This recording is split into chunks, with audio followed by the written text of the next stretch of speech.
talking about race and racism makes people really uncomfortable. But this was a moment I was like, okay, I have this opportunity where I can start talking about it. I really learned a lot about the bottom-up theory, which is who is the most marginalized, who is the most vulnerable, and how do we listen to those voices first? Who that are most marginalized and most vulnerable? Those that are incarcerated. And for a lot of people, they think, were your parents in prison? Were your siblings in prison? Why do you care about this? And I'm like, because I'm a human being, and because this is like an absolutely atrocious system that we have. And the more I learn about it, the more it like blows my mind. Something I was fascinated with you is like the research you did into pregnancy. Black maternal health is horrific in New York specifically. So I was like, I need to be on my A game because I'm not trying to die in childbirth. But you sat down and immediately, I'm like, okay, I know you. I know, I was like, let's save it. I know you, and I have so much to say. And I want to cover a lot. And I want to also tell you, I don't remember when I found you, but I cold DM'd you. Yeah. And I guess like one of your videos came across my I was For You looking page. back to find it last night. Did you see what it was? It was me talking about my MA thesis. Yes. And like what my activism work is kind of about. Yes. Which is why I'm really interested. Yeah. I think in the video you said, correct me if I'm wrong. Yeah. It's interesting. You were like, I go on all these shows, and then as soon as we talk about it and it comes up, it's like glossed over and not what people want to speak on. Because it's like uncomfortable, a little bit painful, a little bit controversial sometimes, and it makes people feel really uncomfortable if these aren't conversations that we talk about a lot. Right. Like most of the time. They're conversations I talk about a lot. So I'm not uncomfortable, but I sense other people are uncomfortable. And then most of the time it gets cut out because they're like, okay. I looked like, if you're a host, you're like, oh, I look like a deer in headlights. Or I get text messages like, hey, I feel really bad about how I responded to you on the show. So like, we're going to cut that out. Yeah. People get like really self-conscious about it because they feel like they don't know how to deal with the conversation. Well, I feel like one part of it could be they're worried they don't have the right language. Absolutely. Yeah. And again, they don't want to come across a certain way. Which is, I do understand fair. as well. Yeah. I think another part is race comes into play. Yeah. And people don't love talking about race. Absolutely. And I can say as a white person, a lot of white people get uncomfortable talking about race to a black person. Yeah. So I think that I would assume those are the two things. Absolutely. But anyway, that came across my For You page, and I was like, oh, I love this girl, and I love this conversation. Yeah. And I cold DM'd you. I was like, I want to have you on. And that was when you were pregnant. I know. And now I have a human child you in were the like, world. I'll have a baby, so I don't know what my schedule is. I was like, let's just like put some things on the calendar and we'll reconvene. Crazy. So I want to also talk about your pregnancy and postpartum. But I want to first start with your activism work. Yeah. And I want to give you context and listeners of why I'm personally really interested in this. When I was in college, I went to a small school called Lafayette in Easton, Pennsylvania. And there was this course, I don't even remember what category it fell into, honestly, but it was women in the criminal justice system. And basically the teacher had been working at correctional facilities for a long time, and the class was taught inside the prison. So you would be a class of, I think there were like maybe 10 of us. It was small. We were outside students, and we would go in and learn alongside inside students. Wait, so cool. It was really like ahead of its time, in my opinion. This was in 2012. Super cool. And it wasn't like we were going in to teach the inside students anything. Right. We were learning alongside them. So we would go in. It was in the minimum security area, but there were like maximum security areas that we toured on the first day. I remember, just for them to show us like what a prison actually looked like. Yeah. Which was a wild experience. Yeah. And I remember we sat down and had a meeting with also the minimal security men's group, but we learned alongside the females group. And so every week, it was a class that met once a week for 3 hours. We would go to the prison in our like local area, and we would go through security, all of that. And then we'd go into the rec space, the indoor rec space, and we would sit in a classroom, or like not a classroom, but just a room.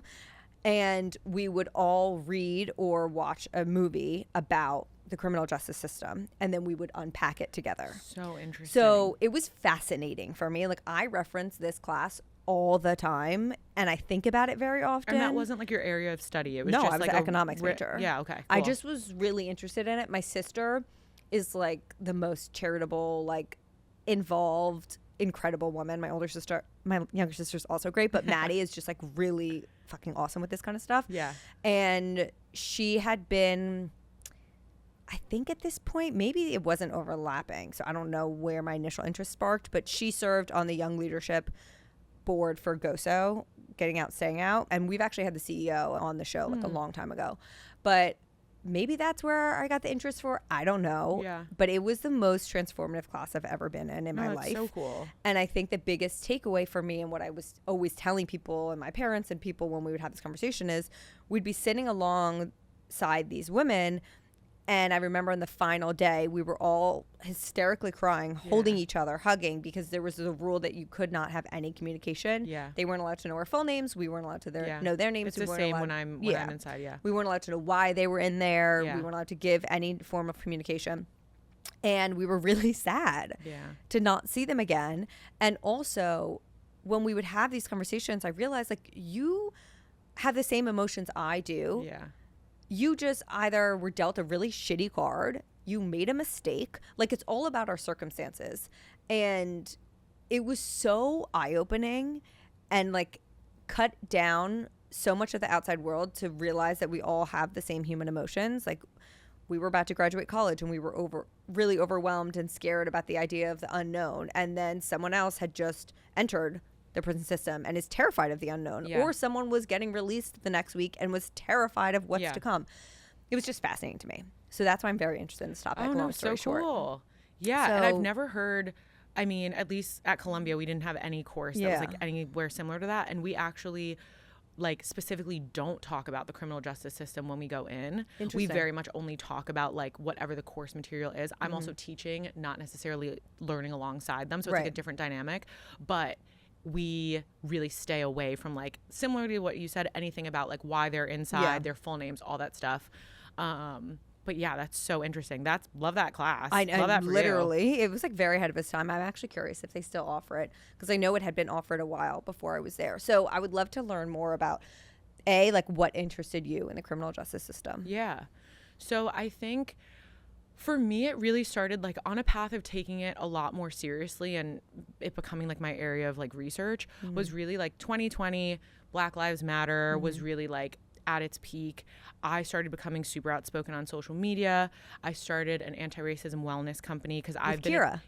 Who's been on the show so long ago. Amazing. Because I was a trainer. I've been a trainer for like over a decade at this point. Always taught boxing, like love boxing so much. And was trying to find a way to be like, okay, I'm an expert in boxing and fitness, but also I have so much lived experience dealing with like race and racism. And right now everyone's really talking about this. And I've not really been able in my life to bring my whole self to a lot of spaces because talking about race and racism, as we started the show with, makes people really uncomfortable. But this was a moment I was like, okay, I have this opportunity where I can start talking about it. So I was really using like my platform. I was teaching classes a million places virtually during the pandemic, and I was bringing in these conversations. So me and Kira started a company called Activism, where we started like kind of consulting and working with all these fitness and wellness brands to talk about race and racism. And we wrote an ebook about language to talk about race and racism, because as you said, a lot of times people don't know the right way to talk about it and discuss it. And we started teaching like online courses, and it was amazing. After that, I was like, okay, I feel so called to like do this more in depth. And that's when this was actually with the video that you messaged me about. I really learned a lot about the bottom up theory, which is who is the most marginalized, who is the most vulnerable, and how do we listen to those voices first? Because a lot of times people listen to someone like me. I have a master's from an Ivy League school. That's awesome. I'm very palatable. I'm very approachable. People feel like, oh yeah, she's an expert. I'm going to listen to her. A lot of times people don't want to talk to those that are like actually experiencing the thing. And when I started thinking about that, I was like, okay, race and racism in an American context, who are those that are most marginalized and most vulnerable? Those that are incarcerated. And what is the history of incarceration in our country? And like, how can I really dive into that? And that's kind of where that initially sparked. And for a lot of people, they think, were your parents in prison? Were your siblings in prison? Why were you in prison? Like, why do you care about this? And I'm like, because I'm a human being, and because this is like an absolutely atrocious system that we have. And the more I learn about it, the more it like blows my mind. And so I went into my master's program kind of knowing I wanted to learn about mass incarceration more, but essentially my area of like research became access to outdoor recreation and exercise for incarcerated women of color in New York prisons. Okay, I just have a few questions before we continue. Okay, one, you mentioned, and this I understand could be an ignorant question, but you mentioned that you had such experience with race and racism. Obviously, that is just a blanket statement for living as a Black person in America. But was there also education on that topic that you were called to earlier, or was it just experiencing it from your lived experience? Yeah, so, and honestly, no, that's not an ignorant question. I think that's a great question, and no one really asked me that. So love that for you, period. I think that it really was just lived experience, and then I have like an insatiable thirst for knowledge. Right. And I just like retain information. That must be so nice. Really just like can recall information and just like soak it in. And that's also why like going back to grad school was awesome. Now I'm like, maybe I get my PhD. I just like love school. And so I didn't have any formal like education, but I was always learning and always like, I had like a foundation of knowledge, not from like a formal background. And were you already at Columbia, or were you like, I want to go to Columbia for my master's in this? No, I'd been out of school for like, I think 6 or 7 years or something since undergrad. And then I was like, I'm going to go back because Columbia is the first and really one of the only human rights programs in the country. And so I was like, okay, cool. I'm obviously not leaving New York. I'm like a full adult. I'm not like a, you know, young person that's like, oh, I'm going to relocate for school. I was like, I fully live here and have a life. So I need to go to school somewhere in New York. And then their human rights program really caught my attention because the Center for Justice is at Columbia and they do a lot of work in prisons. And I was like, okay, there's like, I see a lot of like ways that I could learn a lot here. I'm really trying to recall what my sister's major was because she went to Columbia undergrad. Oh, cool. But she wrote her, did she write a thesis? I don't know. She really focused on access to food and like the food disparity specifically in Manhattan. And I forget what her major was, but I think she would love everything that you're saying. So once you get to Columbia and you're doing this work, what are you, I guess, finding or realizing about access to outdoor space and exercise for women in the system? So I started out by first teaching in MDC, which is the largest detention center in America. And this is pretrial detention. So it's not like when people think of like an ICE detention center, it's not the same. This is pretrial detention, and it is a huge facility in Brooklyn. They house both men and women, but majority men. And so I started out teaching classes there through the philosophy department at Columbia for a program called Just Ideas. And I quickly became the assistant director of the program because I like loved it, was the assistant director for 3 years. And there we taught theater, philosophy courses. And I was undergrad, I was a theater girl. So I was like, yes, this is, I'm all about this. And when I was teaching there, actually, I knew I wanted my thesis to be something bridging the gap between anti-racism education, wellness, fitness, incarceration, like all the things I cared about, all the things I'd been doing. And I didn't really know what that paper was going to be, but one of the men told me, oh yeah, our yard is actually on the roof and we have no sunlight. Like there's barely any sunlight. There's like some slits in the roof and like we occasionally get some sun. And then one of my friends that had previously been incarcerated there literally had rickets when he was like left the facility. It's like a severe deficiency of vitamin D because he had like no sunlight. And so I was like, oh, that's actually wild. And it became not just about like access to exercise, but also access to like outdoor movement and like outdoor exercise. And then I taught in Taconic and Bedford Hills, which is upstate, a women's facilities. They're across the street from each other, and saw that they had huge, like they had a track, they had tons of exercise equipment, they had a field. And I was like, well, what's the situation here? And that really is where my curiosity came.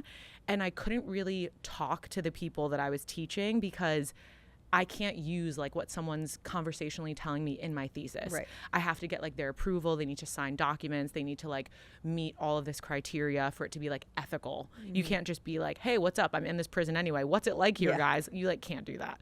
So that made me be like, okay, I'm really interested in this. And then thankfully, because of my connections, I was able to interview tons of people that are already, you know, out in the world but had been previously incarcerated in these facilities and be like, okay, what was it like? And then learn, you know, everything from the way that they used to have gardens and be able to have their family bring them in fresh food to the way that they cannot do that anymore, to how people had like outdoor assignments from things like asbestos abatement or like gardening or landscaping, that they would have tons of time outside, or even like dog training at some of these facilities. Yeah, they would train service dogs, and how some of those programs have slowly gone away. Or even like there was a softball league that they would play against other facilities, and they would have like women from other facilities come in and they would like play softball with them, and how that doesn't exist anymore. So I learned like some ways it was like better 10 years ago, and then some ways they get more access now to different elements. But overall, the most shocking thing I learned when I wrote my thesis was that so many of these women said, I had more time outside and more time to exercise when I was in prison than I do now. Because now I work so many jobs, I have so much less access to, like, it's so hard for me to find work. So I'm working so many part-time jobs. One woman said, who I quoted in my paper, like, I have a park down the street and I think about, like, hopefully there'll be someday I can sit there and like eat an ice cream cone and just like sit in the park. I've been out for 10 years and I've never gotten to do that because I don't have enough time. And like that was also kind of mind-blowing, because you think, okay, you're released, you're in the world, and yet they almost have less time for these things. So there wasn't like one clear finding. There were so many different things that I found, but it was overall just like kind of an exploration of this topic, and hopefully I'll be able to continue to build on it in the future. I'm curious what you think, as someone who's like been in the system as an outside person. Yeah. What do you think is the biggest misunderstanding that people have about the incarcerated population? Honestly, it's like one of the most freeing things for me is that when I go inside and teach, I don't know why they're in there. And it's like I've truly been able to take in, like, it's none of my business why they're in there. I focus on the class, I focus on the work, I focus on what we're doing and the person that's right in front of me. And you see that they're just another human being, just like you. And they talk about their child, and they talk about their spouse, and they talk about their friends, and they talk about, you know, their favorite candy bar. And you think, yeah, we're literally people. And the biggest misunderstanding is that people somehow interpret that as me saying, I don't care about the crime they did or who they might have hurt. And like, if someone were to commit a crime against me or my family, I wouldn't care. And these are kind of like different conversations. Agreed. I think we can acknowledge that just like someone that isn't incarcerated, just like anyone that's in our lives, sometimes people hurt you. People do bad things. People are dealt a shitty hand. People make mistakes. People have desperate times call for very desperate measures sometimes. And it's also not even like a making an excuse for them, because sometimes people just like did something that really sucked. But it's like, that's one conversation, and yes, that's true. And this is also a human being. And I'm never going to be okay with disappearing people into cages and pretending like that is somehow rehabilitating them. And I'm never going to be okay with saying you are subhuman and like this is the life you deserve. And I'm never going to be okay with the way that we do not have a way to rehabilitate people. And I'm never going to be okay with the fact that like our social services put people in a position where they are not supported. And so oftentimes these cycles repeat themselves over and over. So like all of these things are true. And I wish people understood that I agree that they're all true, but it doesn't discount like this human being that's in front of me. They don't deserve to be treated like they're nothing. And I also still feel terrible for the person they might have harmed. Yes. And I think that, I mean, we say this all the time, two conflicting emotions can coexist at once. Like, all of these things can be true at the same time. And also, I don't think it's easy for people to conceptualize that they are humans when you're just thinking about, well, what did they do to get in there? And you're not actually in there having a conversation with them. I also believe that if we really wanted, and this is my personal take, to lessen crime rates or whatever it is, why people think we need these places like prisons, then we should be focusing on rehabilitation. Like the fact that when I was meeting with these inside students, there was no therapy access for them. There was no discussion of like mental health or how to exist in the world when you're released. And like the rate of recidivism is so high. And for anyone listening who doesn't know that term, it's going back into the system. And I'll actually link the episode with the GOSO CEO in here because that's what GOSO works on, is like reducing the rate of recidivism. But it baffled my mind that there was no actual work on like, okay, how do we help you get through whatever caused because this? That's like literally not what prisons are for. They're literally to disappear people so we don't have to think about them. There's kind of two areas that I think about. How do we help people so that they never have to go into prison? What do people need so that they are not made to commit crimes to live and survive? And then what do we do upon release so that people don't return? And what do we do when someone does commit a crime? How do we say, okay, I see that this happened, let's work together so that this doesn't happen again, or so that you can get the help that you might need to not have to be in this situation. And like, we don't have those systems in place. I think the craziest thing for me, and correct me if I'm wrong in this, but at least in the prison that we worked in, they had to pay, once they were released, basically rent for the amount of days that they were in prison. So is that universal? That's not, I don't think it's universal. Okay. But what I've also found is that like when they're on parole, they have to compensate the prison for like their parole officer's time. That's something that exists. Like there's a lot of different ways that they have to compensate the prison. It's setting up for failure. Yeah. Once released. Because where do you have money from? Where do you have money from? I was in prison. Also, it's then X amount, like infinite amount harder to get a job. With your work there and the work that you do, obviously race becomes a huge topic of discussion because like I don't know the statistics, and maybe you can give them, of the fact that majority of our mass incarcerated population is Black. Is that correct? Yeah, that's correct. Yeah. How do I word this? Obviously, we know that that's like very systemic, and it's started from years and years and years and years ago. Yeah. But what do you think is causing that continuous increase? Because I don't think it's percentage of crime. Yeah, it's not. So why is it percentage of population? So interestingly, it is starting to decline. The amount of like Black Americans that are incarcerated.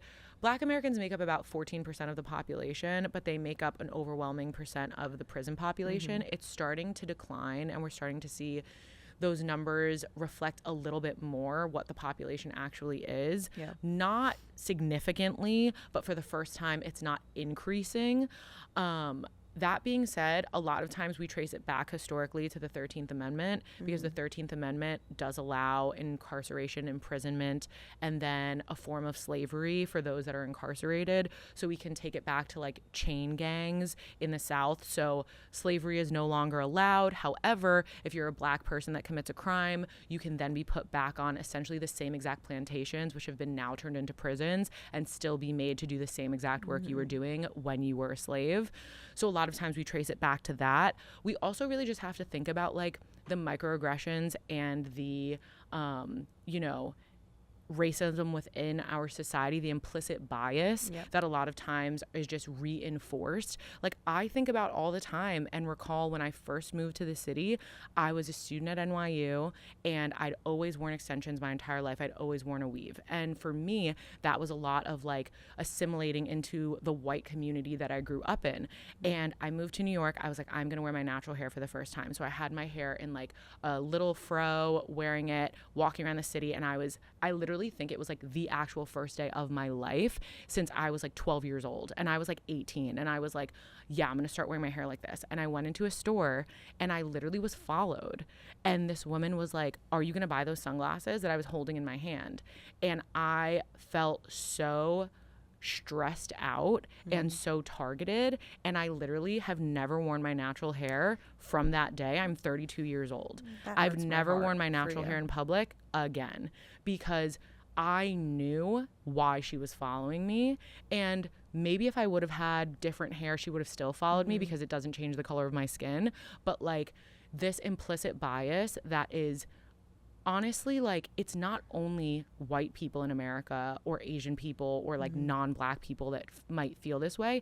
It's like within Black, and I'm Afro-Latina, right? Like I'm Puerto Rican and Dominican, but I also appear Black into the world and live a Black experience. And I within myself am still fed this implicit bias throughout my life. And so that is a huge part of our society and our culture. Like when we think about back in the 90s, this term super predator that was used for like Black boys committing crimes, a lot of times these calls were coming from Black communities that were calling 911 when they would see a group of Black boys on the street. It was like also Black communities made to feel afraid of Black people within their own community. So there's so many different factors that contribute to it. Way too many for me to even name. But overall, it's like, this is not accidental. This is like very intentional. This is what our literal country was founded on. And it is a problem that will take so many years, hundreds of years to solve if everyone even cared. And like, and everyone doesn't care. Everyone cares. Yeah.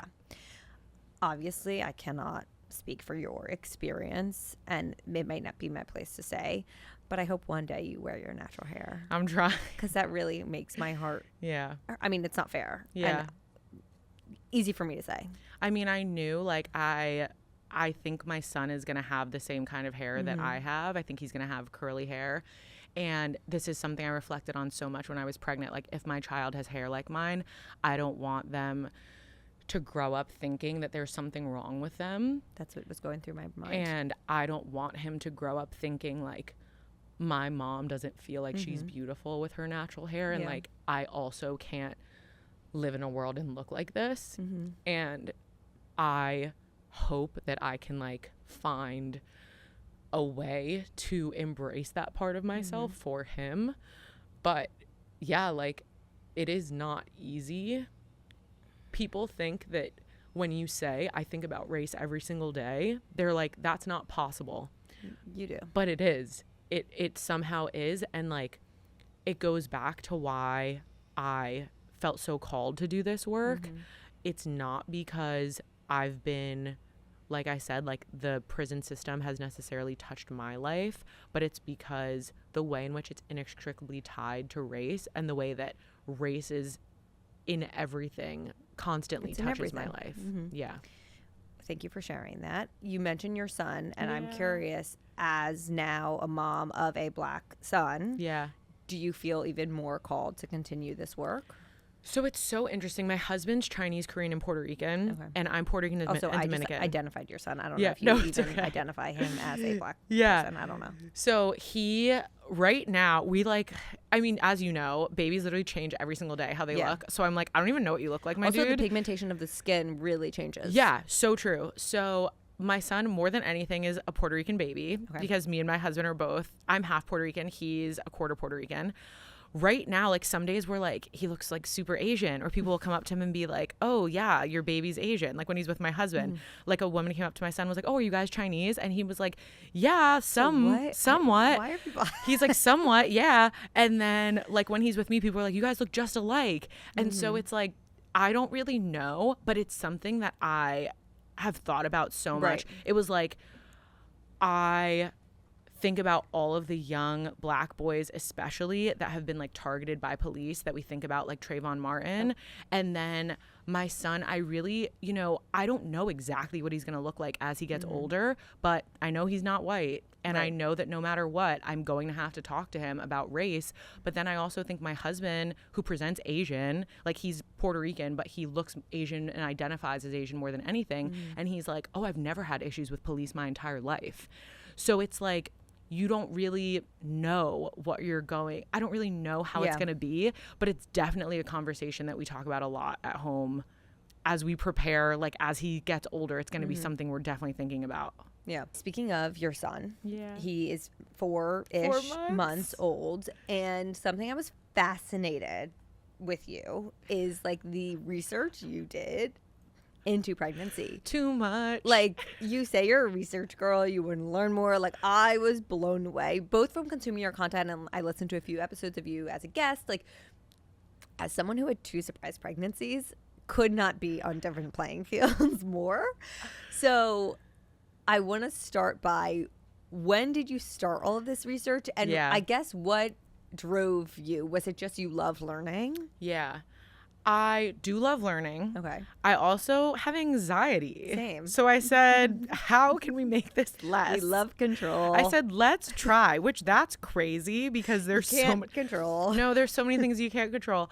But you try. Yeah. You try so hard to control everything that you can. And then you're shocked because you can't. So, and then you have more anxiety. Mm-hmm. But I was like, okay, how can I learn as much as I can and be as prepared as I possibly can? And also I do love learning. Mm-hmm. And to me, like, I mean, women's health in general, there's so many things that we're like, ooh, we don't know. So that's like crazy. And I know you talk about that and deal with that. And insane. It's, yeah. So there's so many things. Where's the research? Where is the funding? We don't really know. We can like, surprise, let's try these medications. Or like, oops. Like one of my friends was just telling me they thought she had an ectopic pregnancy. And then they were like, surprise, no, you didn't. What? But actually it was something else.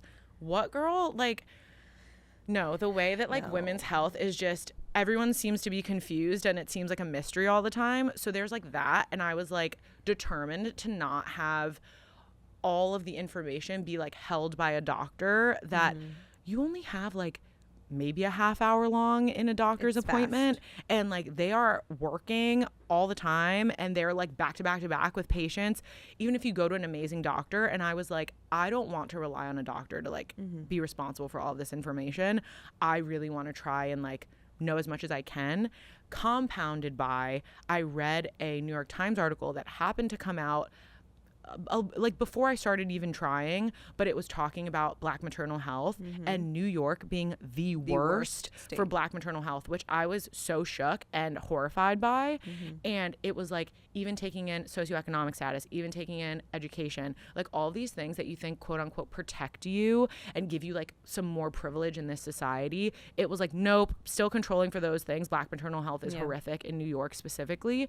So I was like, okay, well, I need to be on my A game because I'm not trying to die in childbirth. Right. I mean, it's such a privileged take of mine to be like, well, they'll take care of me. But especially as a Black woman, you have to be such a louder advocate for yourself. And I was like, yeah, for sure, not trying to die. My husband is like freaking out. Like, oh my gosh, how am I your advocate in the hospital? Like, we were immediately like, okay, we need to like have our shit together because this system is like not meant for me and it's like not meant to protect me. So really it was starting there. And then it was really awesome because I was already in grad school and basically instead of like Googling everything, I would just, which is what I love. I was just going to the Columbia Library and being like, okay, so preconception health, a term I never heard before, a term I didn't even know I needed to be thinking about. What do you mean? Don't you just like get pregnant and call it a day?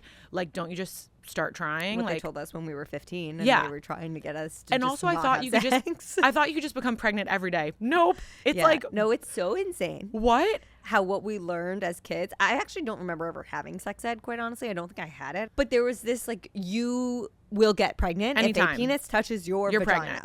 Even if you're on birth control. Like anything. And they'd be like, even if it's nearby. Yes. And then we all get older and we try to get pregnant and we're like, wait a second, this is hard. Not me having to do like a math equation with my like calendar. I have an app. I'm taking my temperature. Tracking everything. What do you mean? I'm peeing on a stick. I'm like, what's my basal temp, whatever it is. Yes. What do you mean, dude? Like, no, a lot harder than you thought. So that's kind of where I started looking at preconception health, reading the studies on it, and basically seeing, oh, there's little tiny pieces of these studies in an article that you read on whatever website, on whatever blog, but what's the actual study say? And which is so important. I just want to stop you for a second because there are so many, myself included, influencers, content creators, whatever, that are just like throwing headlines and but what is it saying? I mean, it starts from the very fucking top of our government. Like, we are spitting out statements without even research. Yes. So I love that you were like, no, I'm just going to go to the research and the studies. Yes. I literally would be in the shower with my iPad, like propped up, reading the full study. Because I'd be like, what do you mean? Like, how does, the male alcohol consumption, how does that affect like congenial heart disease in babies? And I was like, that sounds terrifying. Like, what do you actually mean by that? Let me read the whole study. That was one that I vividly remember reading in the shower. So that was why. Do you love Dr. Emily Oster? Do you know her? Just yes. because I feel like similarly, she's like, okay. And she's an economist. Yeah. But she's very much, let's go to the facts. Right. Let's look at and the I read study. all her books. What does this actually show us? Yes. Like, why does it say pregnant women can't eat sushi? What does the research actually show us? Right. And so reading the studies, and I also was like, I felt at such an amazing like opportunity because I had access to all of these studies. I had access to these libraries and I knew how to read them. Most people are gonna like, even if you go to Google Scholar and you're able to get like a free access, you're like, I'm supposed to read this? Like, how do I even read this? Right. Like, this is so long. Like, how do I even like find what's important in this? So I started doing all of that research, and then that's when I started kind of bringing it into my content and into my podcast, because I was like, I want to share this with people because not everyone has access to this research, and not everyone even knows how to like read it and understand what they're reading. And that is basically how pregnancy became my whole personality. Same. And you also then did a series, because I had done a series that was like, what the fuck is happening to my body, where it was just sharing like, all of a sudden my boobs have veins that look like spider webs and everything is blue and my nipples are huge and I have hair growing everywhere. Why can't I remember the name of your series? What no one tells you about pregnancy. So what were some of the biggest moments for you that you were like, no one told me about this? Yeah. Some of the things were like, I remember walking to the subway and being so out of breath, and I was like not showing whatsoever, and I was like, not me being out of breath. I thought that would come. The beginning's the worst, I think. Yeah, and I thought that would come because of like the weight gain and just like, yeah, that makes sense. Then you're out of breath. No, I was like, it's because you have like 50% more blood volume in your body, and all of these different changes that are happening that are not just weight gain. Basically, when you become pregnant, everyone's like, you're just gonna gain weight. No, like, why do you have like rhinosinusitis and a stuffy nose? Like, what Insane. is not me having a sinus infection every morning? What? I was using like those Breathe Right strips, and I was like, okay, why do I have like a stuffy nose for a year? Also, with the blood volume, that's also why many of us who are on medication, like I was, we have to increase our dosage because of the way that we're actually, I don't know what the correct terminology is, but the medicine is flowing through our system. Yeah, which is a bunch more blood. Yeah. Or like a lot of women get nosebleeds, and they're like, that's insane. Your gums bleeding. Massacre. Crazy. Every fucking morning and night I brush my teeth. It's as if gums it's are a bleeding. murder scene. I went to the dentist and she was like, yeah, your gums are bleeding because you're pregnant. And I was like, shout out to you, dentist, for knowing this, because I remember I told the hygienist and he was like, I don't think that's a thing. And I was like, what do you mean, sir? And then my female dentist was like, yeah, obviously. And also you're supposed to go to the dentist more. Yeah. Crazy. Every trimester. So like so that was like crazy change. Also, I think I have one video which is like one of my most viral videos, and people like never watch the whole thing. So it's also like, it was accidental rage bait. It was not meant to be rage bait, but it basically was just like all of the things you can't do while you're pregnant, which is a combination of like what the doctor tells you and what social media tells you. And I'm literally listing off like 1 million things. And if you read the caption, babe, you would know this is me hyperbolically speaking about like, these are all the things that you're told that make you terrified. And people will be like, you can do this. I'm like, yeah, girl, I know. People It's ironic. I'm giving irony, honey. Like, come on. Catch up. In the end, I'm like, so basically don't do anything. Just stay home and like, don't move, don't eat anything. And don't be anxious. Right. So that also was like, all of the things that people say that you can't do, that was like so overwhelming to me, because I was like, okay, so you literally can't do anything. You like can't leave your house. You like can't breathe. Even like I was boxing while I was pregnant. Really, don't tell a boomer that, because they were horrified. Really? They were so scared. They were like, oh my God, your baby. I'm like, I'm not letting people punch me in the stomach. Right. Like, what do you think I'm doing? So yeah, all the things that people tell you can't do. Oh, how much, like if you're, in a heteronormative relationship, how much your male partner, like the way that they impact your pregnancy. Okay. Can we talk about this? Yes. People need to talk about it more. Yeah, please. Get on your soapbox. Honestly, the way that so there's a couple different things. your male partner can impact things like having, wait, hold on. Let me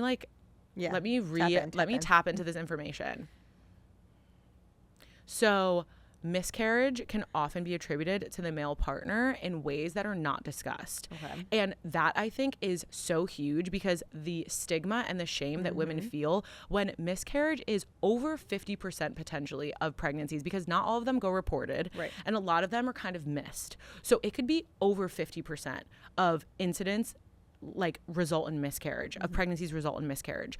Right now we know it's at least 1 in 4, but it could be as many as 2 in 4. So that's a huge burden that women take on, and they think there's something wrong with me. I should be doing something different. Often it's your male partner. And it's like there are so many different ways in which their health can impact it. Everything from like drinking and tobacco use to just their overall health to what supplements they're taking can impact things like the their sperm's motility, the sperm count, the semen. Like if you get a semen analysis, there's so many different factors in your partner. And a lot of times something else I found in my research was like a lot of times men really resist getting a semen analysis, or doctors are not really asking men to get semen analysis until 6 months to a year of trying. Right, like the last step. It's like, okay, well, I guess nothing's wrong with you. Right. Let's check somewhere else. Which, like, why aren't you checking Versus at the same like time? my husband, I was like, before we start trying, I need you to get a semen analysis. And he was like, yeah, say no more. It's literally so easy. Versus women. You're literally asking them to jerk off. It's in a not cup. hard. Like, you're fine. Versus women, a lot of times, these are like so many more invasive measures are taken.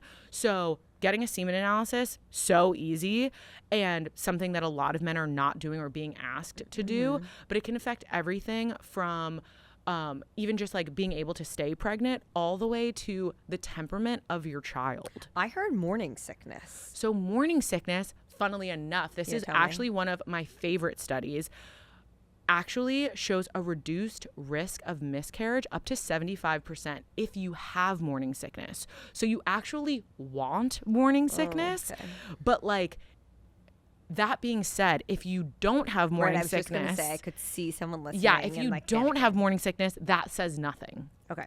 But if you do have morning sickness, it can show an up to 75% reduced risk of miscarriage. Wow. So don't freak out if you don't have it. But if you immediately, I was like, someone's going to be listening. Yes. And freak out that they don't have it. Yes. But if you do have it, and it's crazy because I remember I like didn't have any morning sickness and I was like freaking out about it. And I was also spotting. So I was like, cool, this is hell. Like everything's terrible. And then I started getting morning sickness and I was like, hell yeah. And then you had it, and 1 second later, I was like, no, it's the worst. I don't want this. Wrap it up. So it's like, it's a curse, but also there is a really good study that shows a reduced risk in miscarriage. So, and morning sickness isn't necessarily something that's more affected by your hormones than by your partner's semen quality.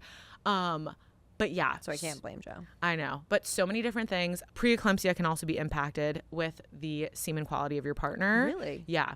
So there's like so many different things. And the research is still developing. I did a whole episode about it on my podcast where I have like, where I have like the real info in front of my face, because also my mom brain said, girl, you thought you were so good at recounting data and facts. Surprise. Well, that's when you said that. I was like, I'm jealous. It was like, surprise. So nice. All you can remember is when your baby needs to eat. But that's because your neural pathways are literally changing and prioritizing what is actually important to keep your child alive. And I like exclusively breastfeed. So my body says, your hormones, they're raging, babe. All you feel is anger and stress. That's it. All you feel is anger, stress, and terror that your baby's hungry 24/7. I look in the cameras and I go, is he hungry? When I'm gone for 1 hour, I literally sprinted home from dinner one night because I was like, I think he's hungry. And I get home and he's asleep in my mom's arms. And I was like, oh, I thought he was going to be hungry. My bad. My raging hormones told me. With all of this preparation you did, do you feel like it helped you with your transition into motherhood? So it helped me tremendously while I was pregnant. I was actually, my therapist said, you're pretty chill, girl. You're doing pretty chill. You're doing great. I was like not really that stressed at all during my pregnancy because I felt I was armed with as much information as I could possibly have.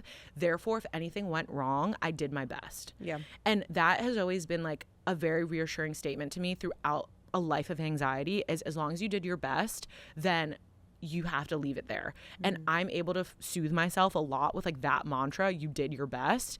And so I knew I had as much information as I could to protect me and my baby as much as I could. Right. And so like I had a doula, I had an amazing doctor, I had all the resources that I could, and I knew if anything went wrong, I did my best.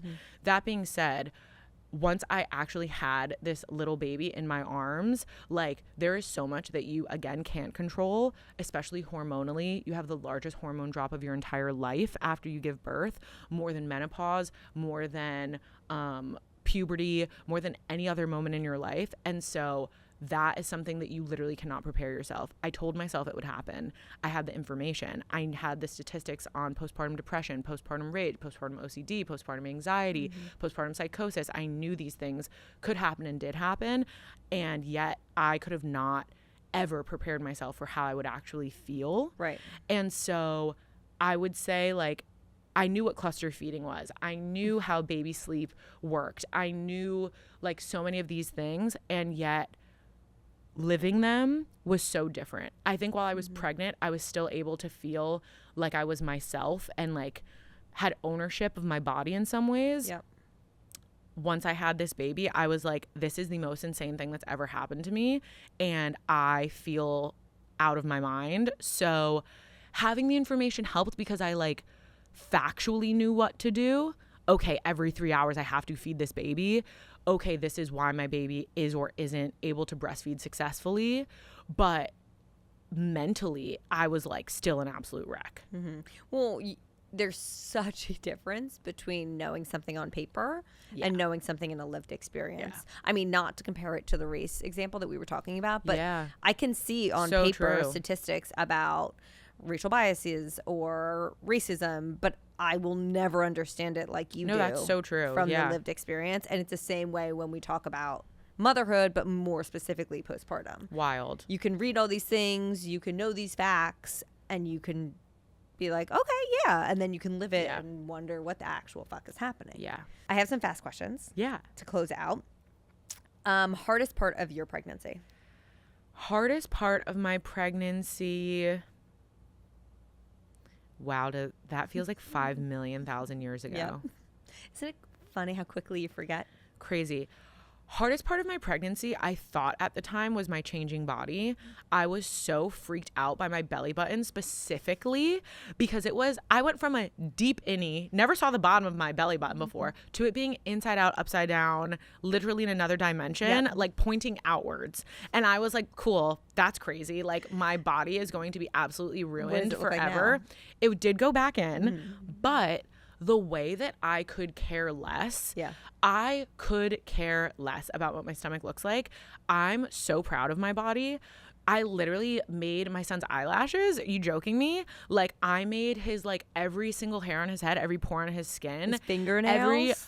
every single part of his body, his heart, his brain, his kidneys, his organs. I did that. You grew another organ? Shout out to me. Shout out to my body. Every single drop of body dysmorphia that I had my entire life, I'm like, you're 10 out of 10. You look amazing. You are amazing. I love this for you. So that healed my soul. I love this so much. I actually feel very much the same. I had so many body dysmorphia thoughts and struggles. All females our age. As we do. And once I had those babies, I was like, I'm fucking amazing. You're slaying. Oh, this body? You mean the body that made a human? Humans? 10 out of 10. Like that is alien shit that we don't talk about enough. Crazy. Favorite part of motherhood? Oh my God. I love him so much. I love him. I will say, just like the way that he's like crying, my husband is like trying to do anything and he's like screaming, or he's obsessed with my mom, but even like then he'll be like screaming and I'm just like, and I just hold him and I put my face to his face and he is just closes his eyes and puts his hand on my cheek and I'm like, the superpower that I have that like I'm your mother.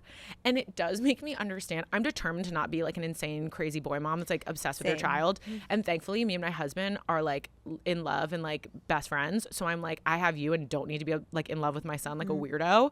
But I get why you could. No, I get it. I'm not gonna lie. I get why people are like weirdo freaks with their kids and they're like obsessed with them because No, as my specifically older son is getting older, I'm realizing like, oh, I can't at some point I'm going to have to stop smothering you with my love and cuddles and kisses. And like, there's going to hit an age. Are you watching The Girlfriend? No. Okay.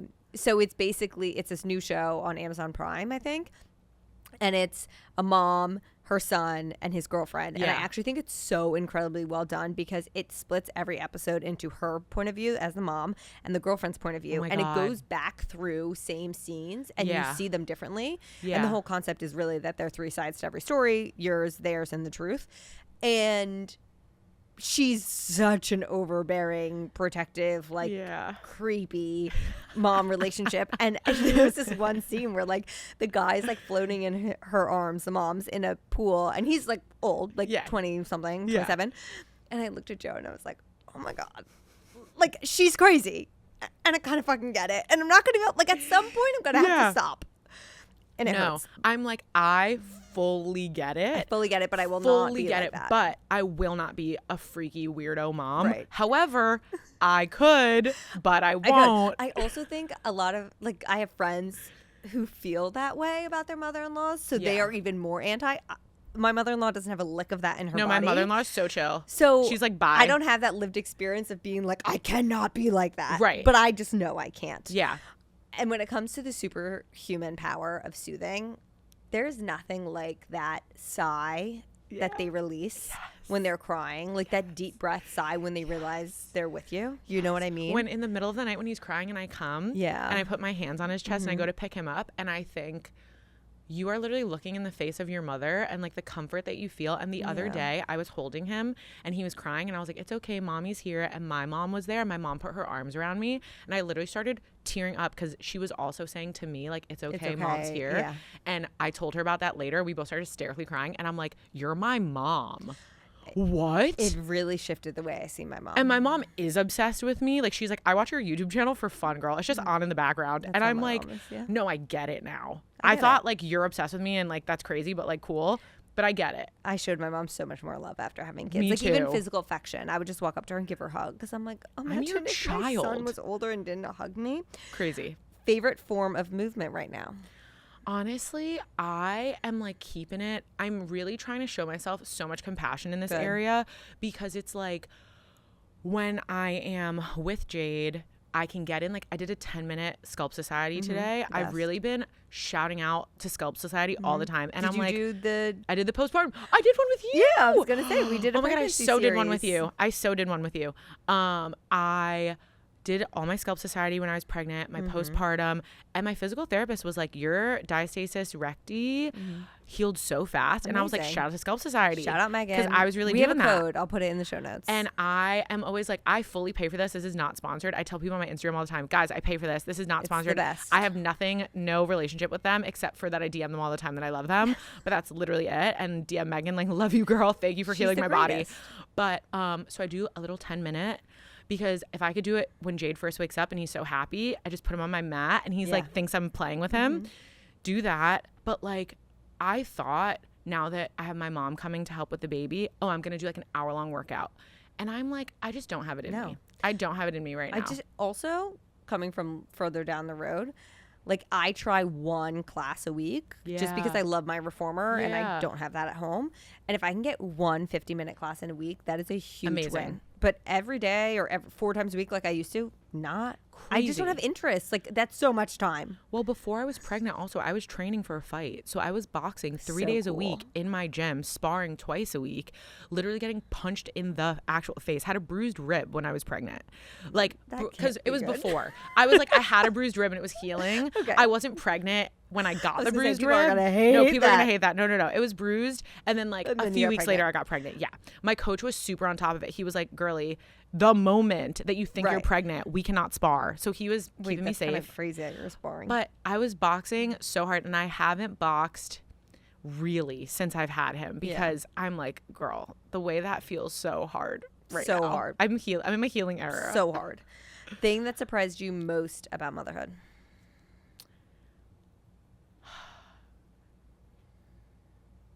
The thing that surprised me most about motherhood is I was so naive in thinking when he was born that the relief I would feel would just outweigh like any sort of anxiety or stress. I thought I was going to be like, he's here, he's safe, he's healthy, he's alive, you're alive, you did it, and now you can rest.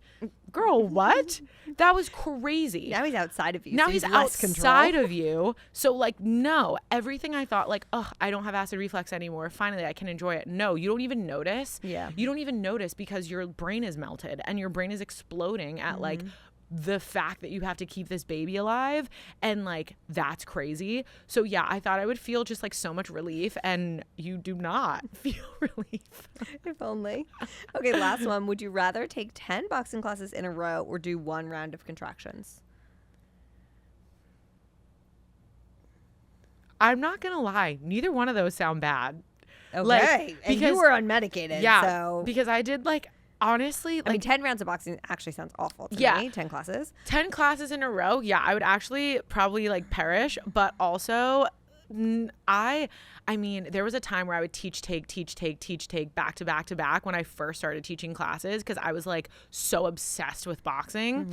But no, I think I would rather do one round of contractions. Yeah. Was an unmedicated birth like incredibly painful?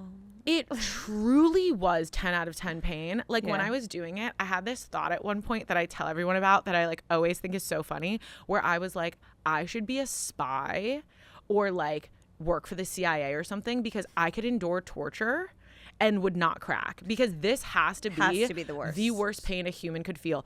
Because I was so out of my mind that I think it's so funny I had that thought. And like while it was happening, I was thinking, nothing could hurt worse than this. I don't think anything does. Nothing. Did you do unmedicated? Fuck no. No. You sound like you know. Well, I would have to imagine.